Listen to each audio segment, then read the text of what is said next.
ఒంగోలు నగరంలో పార్టీ కార్యాలయం నందు టీడీపీ రాష్ట్ర ఉపాధ్యక్షులు దామచర్ల జనార్దన్, ఒంగోలు పార్లమెంట్ సభ్యులు మాగుంట శ్రీనివాసులరెడ్డి, జనసేన జిల్లా అధ్యక్షులు షేక్ రియాజ్, బాచిన చెంచు గరటయ్య తదితర తెలుగుదేశం పార్టీ నాయకులు మరియు కార్యకర్తలు కలిసి తెలుగుదేశం పార్టీ 42వ ఆవిర్భావ దినోత్సవ వేడుకలు ఘనంగా నిర్వహించడం జరిగింది. ఈ సందర్భంగా పార్టీ వ్యవస్థాపకులు స్వర్గీయ నందమూరి తారక రామారావు విగ్రహానికి పూలమాలలు వేసి ఘనంగా నివాళులు అర్పించడం జరిగింది. పార్టీ జెండాను ఆవిష్కరించి కేక్ కట్ చేసి అందరికీ 42వ పార్టీ ఆవిర్భావ దినోత్సవ శుభాకాంక్షలు తెలియజేయడం జరిగింది. ఈ సందర్భంగా జనార్దన్ మాట్లాడుతూ తెలుగువారి ఆత్మగౌరవం కోసం స్వర్గీయ నందమూరి తారక రామారావు గారు తెలుగుదేశం పార్టీని స్థాపించడం జరిగిందని, వారి అనంతరం వారి ఆశయాలను మరియు తెలుగువారి ఆత్మగౌరవాన్ని కాపాడడం కోసం నారా చంద్రబాబు నాయుడు అహర్నిశలు కృషి చేస్తున్నారని తెలిపారు. ఎన్నికలలో తెలుగుదేశం నాయకులు, కార్యకర్తలు సైనికుల్లా పనిచేసి తెలుగుదేశం పార్టీకి అఖండ మెజారిటీతో గెలిపించాలని కోరుకోవడం జరిగింది.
ఈరోజు తెలుగుదేశం పార్టీ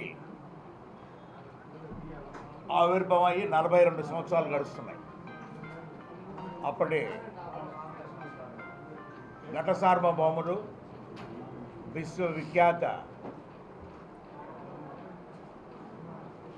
మాజీ ముఖ్యమంత్రి వర్యులు ఎన్టీ రామారావు గారు ఒక రాజకీయ పార్టీ స్థాపిస్తే బాగుంటుందనే ఆలోచనతో అందరి సహకారంతో మార్చి 29వ తారీఖు 1982వ సంవత్సరంలో వారు ఈ తెలుగుదేశం పార్టీని కూడా స్థాపించి ఒక చరిత్ర సృష్టించారు. 9 నెలల కాలంలోనే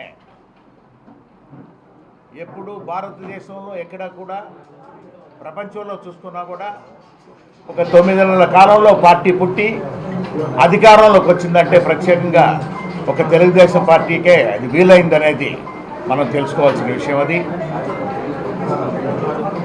వారి తర్వాత మన మాజీ ముఖ్యమంత్రులు, జాతీయ తెలుగుదేశం పార్టీ అధ్యక్షులు పెద్దలు శ్రీ చంద్రబాబు నాయుడు గారు ఎన్టీఆర్ గారి ఆశయాలు కొనసాగిస్తూ ఈ పార్టీని ముందుకు తీసుకెళ్ళడం అనేది కూడా మనం చూసాం. ఈరోజు ఆవిర్భావ దినోత్సవం సందర్భంగా రాష్ట్ర ఉపాధ్యక్షులు దామచర్ల జనార్దన్ గారు, పెద్దలు బాచిన గరటయ్య గారు, సోదరులు జనసేన పార్టీ అధ్యక్షులు రియాజ్ గారు, వెంకట్రావు గారు, మంత్రి శ్రీనివాసరావు గారు, ఇతర అందరి మిత్రులతో కలిసి 42వ ఆవిర్భావ దినోత్సవాన్ని మనం ఘనంగా జరుపుకుంటున్నాం. ఒక కూటమి అనేది ఏర్పడటం అనేది మనం చూసాం. తెలుగుదేశం, జనసేన, బీజేపీ 3 పార్టీలు కలిసి మనం ఇప్పుడు ఎన్నికల్లో కూడా పోటీ చేసేందుకు సిద్ధమయ్యాం.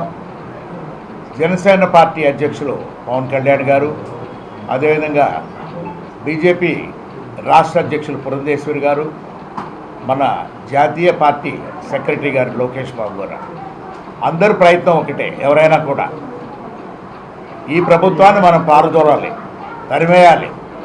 మన తెలుగుదేశం పార్టీకి అంటే కూటమి ప్రభుత్వాన్ని మనం ఎన్డీఏ కూటమిది, ఈ కూటమి ప్రభుత్వాన్ని మనం తీసుకురావాలనే ఉద్దేశంతోనే మనం అందరూ కూడా అహర్నిశలు కూడా పనిచేయాల్సిన అవసరం ఉంది.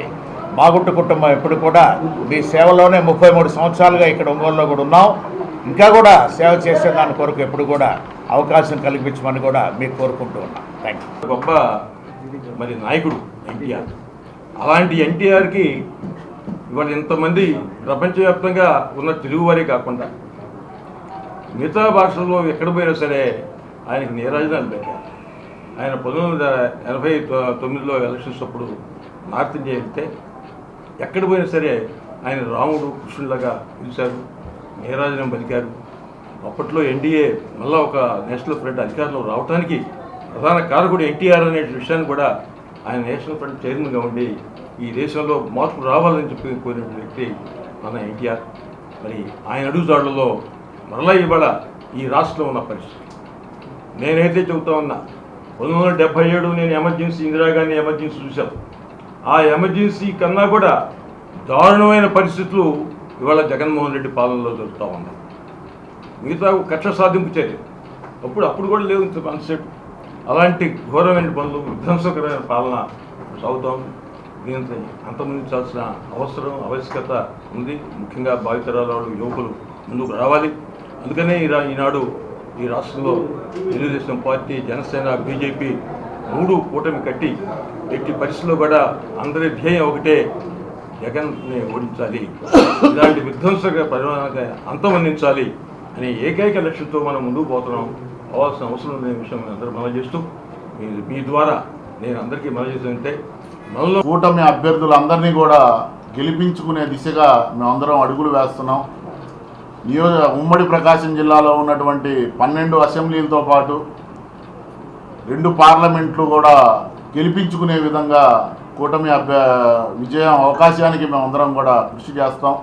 ప్రతి ఒక్కళ్ళం కూడా అఖండమైనటువంటి మెజార్టీతో ఈ రాష్ట్రంలో వైనాట్ 175 అన్నటువంటి ముఖ్యమంత్రిని తీహార్ జైలుకి పంపించడానికి Janasena party, Telugu Desam party, BJP party 3 కూడా భుజాల మీద వేసుకొని ఇక్కడ ఉన్నటువంటి స్థానిక శాసనసభ్యుడు బాలినేని శ్రీనివాసరెడ్డి గారిని కూడా ఒంగోలు నుంచి తరిమే విధంగా ప్రజలందరూ కూడా కలిసికట్టుగా సైకిల్ గుర్తుపై దామచర్ల జనార్దన్ గారిని ఎమ్మెల్యే అభ్యర్థిగా, అలాగే పార్లమెంట్ అభ్యర్థిగా మాగుంట శ్రీనివాసరెడ్డి గారిని అఖండమైనటువంటి మెజార్టీతో ఓటు వేసి ఒంగోలు పార్లమెంట్ నియోజకవర్గాన్ని అభివృద్ధి పదంలో తీసుకువెళ్లే విధంగా కృషి చేస్తారని చెప్పి మనస్ఫూర్తిగా జనసేన పార్టీ నుంచి పిలుపునిస్తున్నాం. ఆవిర్భావ దినోత్సవం సందర్భంగా ఈరోజు తెలుగు ప్రజలందరికీ ఎక్కడైతే బయట ఉన్నారో, అదేవిధంగా మన రాష్ట్రంలోని, అదేవిధంగా తెలంగాణ కానీ ఎక్కడైతే తెలుగుదేశం పార్టీ అభిమానులు ఉన్నారో వాళ్ళందరికీ కూడా మనస్ఫూర్తిగా నా శుభాకాంక్షలు తెలియజేస్తున్నాను. ఈరోజు ఒకసారి మనం అందరం కూడా తెలుగుదేశం పార్టీ ఏ విధంగా వచ్చింది, ఏ విధానాలతో వచ్చిందో కూడా మనందరం కూడా తెలుగుదేశం పార్టీకి సంబంధించిన ప్రతి ఒక్క కార్యకర్త కానీ, కుటుంబ సభ్యులు కానీ అందరూ కూడా ఆలోచించాల్సిన విషయాలు. ఆ రోజుల్లో కాంగ్రెస్ ఒక్కటే ఆ రోజు ఉండే పరిస్థితుల్లో ఉంటే ప్రత్యామ్నాయంగా తెలుగుదేశం పార్టీ అనేది ఒకటి పెట్టాలి, బడుగు బలహీన వర్గాలు, పేద ప్రజలు ఇబ్బందులు పడుతున్నారు అనే ఉద్దేశంతో ఆ రోజు ఎన్టీ రామారావు గారు తెలుగుదేశం పార్టీని స్థాపించి 9 నెలల్లోనే ప్రభుత్వాన్ని ఏర్పాటు చేసిన ఏకైక నాయకుడు ఎన్టీ రామారావు గారిని కూడా మనం గుర్తుంచుకోవాలి. ఆ రోజు ఉండే పరిస్థితుల్లో కూడా ఎక్కడైనా కూడా 9 నెలల్లో పెట్టింది ఈ భారతదేశంలో ఎక్కడా లేదు. రాబోయే రోజుల్లో కూడా జరగదని చెప్పేసి కూడా ఈ సందర్భంగా మేము తెలియజేస్తున్నాం. ఆయన ఆ రోజుల్లోనే పేద ప్రజలకి ఏం చేయాలి, ఏ పథకాలు పెడితే వాళ్ళు సంతోషంగా ఉంటారని ఒక ముందు చూపుతోటి ₹2 కిలో బియ్యం కానీ, పెన్షన్ కానీ, పక్కా గృహాలు కానీ, ఇలాంటివన్నీ కూడా ఎన్నో చేసిన వ్యక్తి ఎన్టీ రామారావు గారు. ఈ రోజు కూడా అమలు జరుగుతున్నాయి అంటే ఆ రోజు దూరదృష్టితోటి ఆయన ఏదైతే చేస్తే బాగుంటుందో దానివల్ల ఈరోజు ఇప్పటికి కూడా తెలుగుదేశం పార్టీ అదేవిధంగా కొనసాగటం, ప్రజల్లో ఎంతో విశ్వాసాన్ని పొందటం ఆ రోజు ఎన్టీ రామారావు గారు చూపించిన చొరవ అని చెప్పి కూడా మేము తెలియజేస్తూ ఉన్నాం. ఆయన ఎప్పుడు కూడా రాజకీయ రంగాల్లో ఉన్న ఆయనకంటూ ఒక స్థానాన్ని సంపాదించుకోగలిగాడు. అదేవిధంగా రాజకీయాలకు వచ్చినా కూడా ఒక సిద్ధాంతం, ఒక పద్ధతి, దాంతో ఈరోజు తెలుగుదేశం పార్టీలో ఇన్ని కోట్ల మంది అభిమానులు ఉన్నా, అదేవిధంగా క్రియాశీల సభ్యులుగా ఇన్ని లక్షల మంది సభ్యులు ఉన్నా కూడా ఈరోజు ఆయన చేసిన చొరవ, ఆ రోజు ఆయన చూపించిన పార్టీ మీద ఒక కమిట్మెంట్, ఒక పద్ధతిగా ఆయన పెట్టిన పథకాలు కూడా అని చెప్పేసి కూడా మేము తెలియజేస్తూ ఉన్నాం. ఆ తర్వాత వచ్చిన పరిస్థితులు కూడా మనం చూస్తూ ఉన్నాం. చంద్రబాబు నాయుడు గారు రావటం, ఆ పార్టీని అదేవిధంగా ఎంతోమందిని ఈరోజు రాష్ట్రంలో అనేక కుటుంబాలకి సర్వీస్ చేసుకుంటా దాన్ని ముందుకు తీసుకెళ్తా పార్టీని ఈరోజు కూడా ఎన్నో లక్షల మంది, కోట్ల మంది అభిమానులు ఉండేటట్టుగా ఈరోజు తెలుగుదేశం పార్టీ చంద్రబాబు నాయుడు గారు నడపడం జరుగుతుందని చెప్పేసి కూడా మేము తెలియజేస్తున్నాం. కాబట్టి ఇలాంటి పార్టీలో మేమందరం కూడా పనిచేయటం, ఎంతోమందికి ప్రజలకు ఉపయోగపడే కార్యక్రమాలు చేయటం, అది కూడా మా అదృష్టంగా మేము భావిస్తూ ఉన్నాం. ఇప్పుడు కూడా ఒక పద్ధతి ప్రకారంగా ఏం చేస్తే ప్రజలకి బాగుంటుంది, ప్రజలకి ఎప్పుడు ఏ అవసరాలు ఉంటాయో అవన్నీ కూడా తెలుసుకొని ప్రజల్లోకి మనం చేసుకునే విధంగా మేము ముందుకు పోతూ ఉన్నాం. కాబట్టే ఈరోజు తెలుగుదేశం పార్టీ ఈరోజు ఇంతమంది కుటుంబ సభ్యులు ఉన్నారని చెప్పేసి కూడా నేను తెలియజేస్తూ ఉన్నా. కాబట్టి ఇప్పుడు మళ్ళా ఎన్నికలు రాబోతున్నాయి కాబట్టి ఈరోజు జనసేన పార్టీ, బీజేపీ అందరూ కూడా ఒక రాక్షసుడి మీద మనం పోరాడుతూ ఉన్నాం. ఒక నియంత పాలన, ఒక ఫ్యాక్షనిస్టు అలాంటి వ్యక్తితోటి ఈరోజు రాష్ట్ర పరిస్థితులు ఏ విధంగా చేశారో ఈరోజు ప్రజలందరూ కూడా తెలుసు. కాబట్టి ఈరోజు జనసేన అధ్యక్షుడు పవన్ కళ్యాణ్ గారు కానీ, అటు బీజేపీ కానీ అందరం కూడా కలిసికట్టుగా పనిచేస్తేనే ఈ రాక్షసుని బయటికి పంపే పరిస్థితులు వస్తాయనే ఉద్దేశంతో ఈరోజు అన్ని పార్టీలు కలిసినాయి. అన్ని పార్టీలతోటి కలిసి రేపు ప్రభుత్వాన్ని కూడా ఏర్పాటు చేయబోతున్నారని చెప్పి కూడా మేము ఈ సందర్భంగా తెలియజేస్తూ ఉన్నాం.